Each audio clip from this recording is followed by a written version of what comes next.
पहलगाममध्ये झालेल्या दहशतवादी हल्ल्याला आज 22 एप्रिल 2026 रोजी तब्बल 1 वर्ष पूर्ण झालेलं आहे. 1 वर्षामध्ये पहलगामनं बरेच वाईट आणि चांगले दिवस पाहिलेले आहेत. मी सध्या पहलगामच्या नजीक असलेल्या आरू व्हॅली परिसरामध्ये आहे.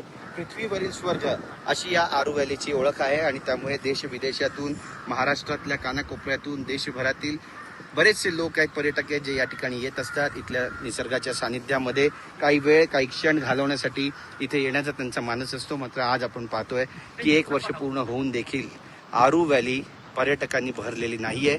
या ठिकाणी अगदी बोटावर मोजण्या इतकेच पर्यटक पाहायला मिळतात आणि सगळ्यात महत्त्वाचं म्हणजे सुरक्षा रक्षकांचा जो खडा पहारा आहे तो सुद्धा आरू व्हॅलीमध्ये सध्या पाहायला मिळतोय. शस्त्रधारी पोलीस, सीआरपीएफचे जवान, त्यासोबतच आर्मीचे जवान संपूर्ण पहलगाम व्हॅलीमध्ये जिथे जिथे संशयास्पद हालचालींचा त्यांना सुगावा लागतोय त्या ठिकाणी जात आहेत.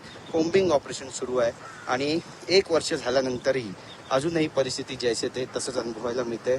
बरेचसे लोक आहेत, हॉटेल मालक आहेत, ज्यांच्याकडून पर्यटकांनी या ठिकाणी यावं, पर्यटन बहरावं, फुलावं अशी मागणी केली जात असताना जे वास्तव आहे ते सुद्धा तितकंच भीषण आहे.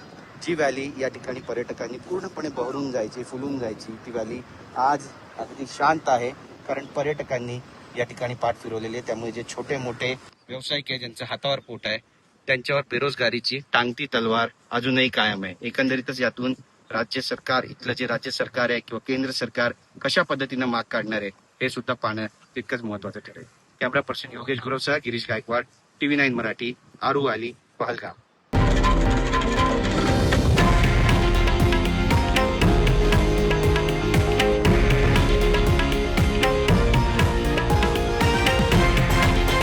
हे आहे देशातील नंबर 1 न्यूज नेटवर्क आणि आपण पाहत आहात TV9 मराठी, एकमेव.